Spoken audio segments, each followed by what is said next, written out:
To automatically save new movies and TV show to Drive D in Windows 11 Home, right-click on empty area on the desktop, and then select Personalize.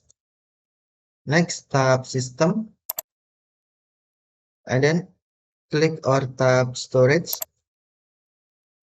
Next, click or tap Advanced Storage Settings, and then select where new content is saved. And then on New Movies and TV Show will be saved to. Tap or click drop down menu, select Drive D, and then tap or click Apply. Huh? Now new movies and TV show will be saved to Drive D. Okay, thank you for watching. Have a nice day.